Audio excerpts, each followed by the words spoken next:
क्षमता रखता है और इसलिए इसे जो सूरत शहर है उसका प्रवेश द्वार भी कहा जाता है। इसका जो पूरा आप निर्माण देखेंगे वो संस्कृति और विरासत को ध्यान में रखते हुए डिजाइन किया गया है। तो प्रधानमंत्री का आज का एक गुजरात दौरा है, जहां प्रधानमंत्री ने जो सूरत हवाई अड्डे का एकीकृत टर्मिनल भवन है उसका उद्घाटन कर उसे राष्ट्र को समर्पित किया है। स्थानीय संस्कृति और डिजाइन से प्रभावित ये सूरत का एकीकृत टर्मिनल भवन है जिसे राष्ट्र को समर्पित किया गया। और जब भी हम एयरपोर्ट्स की बात करते हैं कनेक्टिविटी के लिहाज से सूरत, क्योंकि यहाँ पर सबसे ज़्यादा डायमंड मर्चेंट्स की हम बात करें, बिजनेस क्लास बहुल ये सूरत है और यहाँ पर आवाजाही जो है वो ज़्यादा रहती है, ख़ास तौर पर तमाम अगर हम एयर ट्रैफिक की बात करें उस लिहाज से आज का दिन सूरत वासियों और राष्ट्र के लिए अहम, जब प्रधानमंत्री ने इस हवाई अड्डे के नए एकीकृत टर्मिनल को राष्ट्र को समर्पित किया। और किसी भी राज्य या फिर किसी भी प्रदेश की पहचान खास तौर पर उसकी कनेक्टिविटी से होती है, चाहे वो रोड की हो, रेल की हो या फिर एयर कनेक्टिविटी। और सूरत एयरपोर्ट जो है वो अपने आप में बिजिएस्ट होने के साथ साथ जो उसकी यात्री संख्या है, यानी कि एयर ट्रैफिक में लगातार हमने इजाफा होते हुए देखा। आप ये मान के चलिए कि 1200 घरेलू यात्री और 600 अंतर्राष्ट्रीय यात्रियों के संभालने की क्षमता है। और इसमें जब आप व्यस्त घंटों की बात करते हैं तो ये संख्या 3000 तक भी पहुंच जाती है और वार्षिक प्रबंधन की क्षमता 55 लाख यात्रियों तक बढ़ी है। तो उस लिहाज से ये जो एकीकृत टर्मिनल है ये सूरत को एक खास तौर पर सूरत के पर्यटन, सूरत की जो हम कह सकते हैं आर्थिक गति है उसको एक नया आयाम देगा। और प्रधानमंत्री यहाँ पर समझते हुए कि किस तरह से इसका निर्माण किया गया, आप देख सकते हैं अलग अलग जो एयरलाइन कंपनीज हैं उनके वहाँ काउंटर्स बनाए गए हैं। और ये जो हवाई अड्डा है ये सूरत के लिए पहचान के रूप में तो काम कर ही रहा है और इस तरह से इसकी जो दोहन क्षमता है उसमें भी बढ़ोतरी दर्ज होगी। और साथ ही साथ खास तौर पर ये जो लोग लगातार सूरत एयरपोर्ट का इस्तेमाल लगातार जो अन्य शहरों में जाने के लिए करते हैं, जो तमाम कनेक्टिंग फ्लाइट्स हैं वो बेहद अहम है यहाँ से, तो उस लिहाज से भी आज का दिन बेहद अहम है। और जब हम विकसित भारत संकल्प यात्रा की बात करते हैं, विकसित भारत की बात करते हैं, उस लिहाज से ये जो सूरत एयरपोर्ट है ये अलग पहचान रखता है, क्योंकि इस टर्मिनल पर लगातार हर रोज़ यात्रियों का आवागमन होता है और यात्रियों के आवागमन को सुगम, सुलभ सुनिश्चित करने के लिए और उनकी यात्रा में समय कम लगेगा कि जिस तरह से कई मॉडर्न टेक्निक्स और मॉडर्न फैसिलिटीज़ के साथ इस टर्मिनल का जो उद्घाटन किया गया है। और सूरत को हमेशा से डायमंड सिटी के नाम से जाना जाता है, ड्रीम सिटी मानी जाती है डायमंड सिटी के रूप में, क्योंकि यहाँ पर बिजनेस के लिहाज से, पर्यटन के लिहाज से इसे डिज़ाइन किया गया। उन्नत टर्मिनल का जो ये भवन है इसमें सूरत शहर का जो रांधेर क्षेत्र है उसके पुराने घरों की समृद्ध और पारंपरिक जो लकड़ी का काम है उसे दर्शाया गया है। इसमें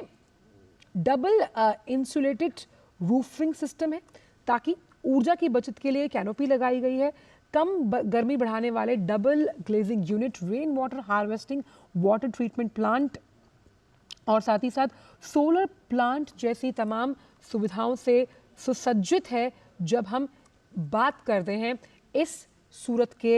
एकीकृत टर्मिनल की, तो आप देखिए 1200 डोमेस्टिक पैसेंजर्स, 600 से ज़्यादा इंटरनेशनल पैसेंजर्स संभालने की क्षमता है। और यहाँ पर हमें ये समझना होगा कि सूरत हवाई अड्डे का जो ये नया टर्मिनल है इसे गृहा 4 मॉडल के तहत बनाया गया है। इस मॉडल की ख़ास बात ये है कि कैसे जब हम ऊर्जा बचत की बात करते हैं, साथ ही साथ हम बात करते हैं रूफिंग सिस्टम को मजबूत बनाने की, हम बात करते हैं कि सोलर प्लांट जो है उससे बिजली की खपत को कम करने के लिए और वैकल्पिक व्यवस्था है ये, पर्यावरण के लिहाज से भी इस पूरे एयरपोर्ट को अनुकूल बनाया गया है। और क्योंकि हम यहाँ पर बात कर रहे हैं बार बार संस्कृति की, तो सूरत शहर का जो रांधेर क्षेत्र है जहाँ पर लकड़ी के काम से उस क्षेत्र की पहचान है, तो आप समझिए कि वहाँ के जो पुराने घर हैं उन्हें उनकी समृद्धि और साथ ही साथ उसके पारंपरिक लकड़ी के काम को दर्शाते हुए इस पूरे एयरपोर्ट का निर्माण किया गया, क्योंकि इंटरनेशनल पैसेंजर्स की आवाजाही भी इस एयरपोर्ट पर होती है, तो वो भी भारत की संस्कृति से रूबरू हो जाएं, उनकी पहचान उनसे हो। उस लिहाज से ये हवाई अड्डा उस एक भारत श्रेष्ठ भारत की भावना को भी परिलक्षित करता है, अंकित करता है। और क्योंकि यहाँ पर हम वाटर ट्रीटमेंट प्लांट की बात कर रहे हैं, रेन वाटर हार्वेस्टिंग, देखिए एयरपोर्ट भले ही शहर के लोगों के काम को गति दे, आर्थिक प्रगति का रोल अपनाए, लेकिन आप देखिए पर्यावरण के लिहाज से भी इसे अहम तरीके से डिजाइन किया गया। विशाल बैरिस्टो हमारे साथ जुड़ गए हैं। विशाल, जिस एयरपोर्ट टर्मिनल का सुबह से हम जिक्र कर रहे थे, आखिरकार उसे राष्ट्र को समर्पित किया है प्रधानमंत्री ने, जहां पर हम यात्रा को सुगम बनाने की बात कर रहे हैं, इस टर्मिनल में पर्यावरण के अनुकूल भी वो सारी सुविधाएं दी गई हैं।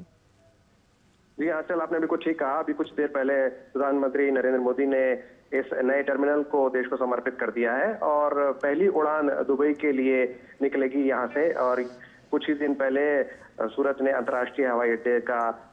जो मुकाम है वो भी हासिल किया है। जहाँ तक हम बात कर रहे हैं कि सारे इंटरनेशनल स्टैंडर्ड्स के अलावा यहाँ पर एनवायरनमेंट को भी ध्यान में रखा गया है। आपने रेन वाटर हार्वेस्टिंग की बात करी, सोलर एनर्जी की हमने बात करी, डबल इंसुलेटेड ये है। और इसके अलावा जहाँ जहाँ नए टर्मिनल बन रहे हैं, प्रधानमंत्री हमेशा वोकल फॉर लोकल रहे हैं और लोकल टू ग्लोबल की बात वो करते रहे हैं। तो यहाँ के जो फसाड्स हैं वो यहाँ पर सूरत का जो इलाका है रांदेर, उस पर बने हुए हैं। यहाँ का जो रांदेर इलाका है उसके जो ट्रेडिशनल क्राफ्ट्समैन हैं वो बड़े स्टाइलिश जो थे वो लकड़ी के घर बनाते थे और उसका फसाड का लुक यहाँ पर दिया गया है, ताकि जब यहाँ पर डोमेस्टिक और इंटरनेशनल पैसेंजर्स आए तो वो यहाँ की जो रिच वुड वर्क है वो उसका उनको देखने को मिले। और इसके अलावा जो यहाँ पर ट्रेडिशनल क्राफ्ट है और मॉडर्न डायमंड पॉलिशिंग जो यहाँ पर होती है, क्योंकि सूरत को डायमंड और टेक्सटाइल सिटी भी कहा जाता है, तो उसकी भी झलक यहाँ पर एयरपोर्ट पे देखने को मिलेगी। और 4 जो फ्लोर्स हैं टर्मिनल के, उनको अलग अलग तरीके से सजाया गया है और कहीं पर आपको हीरे की चमक दिखेगी, कहीं पर आपको टेक्सटाइल का ताना बाना देखने को मिलेगा, कहीं पर आपको लोकल फोक आर्ट देखने को मिलेगा। तो ये तमाम चीजें इसलिए की जा रही हैं ताकि जो हमारा नया एयरपोर्ट बने, नए टर्मिनल बने, जो फॉरेन पैसेंजर्स आए वो आके यहाँ की कलाकृतियों को देखें और उससे हमारा जो टूरिज्म के साथ इकोनॉमी जो जुड़ती है उसको भी बढ़ावा मिले। आंचल, साथ ही क्योंकि विशाल हम यहाँ पर इस एयरपोर्ट का जब जिक्र कर रहे हैं, इस टर्मिनल में तमाम उन वैकल्पिक व्यवस्थाओं को भी शामिल किया गया, जैसे कि हम सोलर पावर प्लांट की बात कर रहे हैं, वाटर ट्रीटमेंट प्लांट है, यानी कि आर्थिक प्रगति तो हमारे दिमाग में है ही, प्रधानमंत्री और तमाम जिस तरह से वो फैसले लेते हैं, साथ ही साथ पर्यावरण को नुकसान ना हो, जिसके लिए भारत को लगातार एक फैसिलिटेटर के रूप में देखा गया है। जी बिल्कुल ठीक कहा आपने। और जैसे अभी हम बात कर रहे थे कोप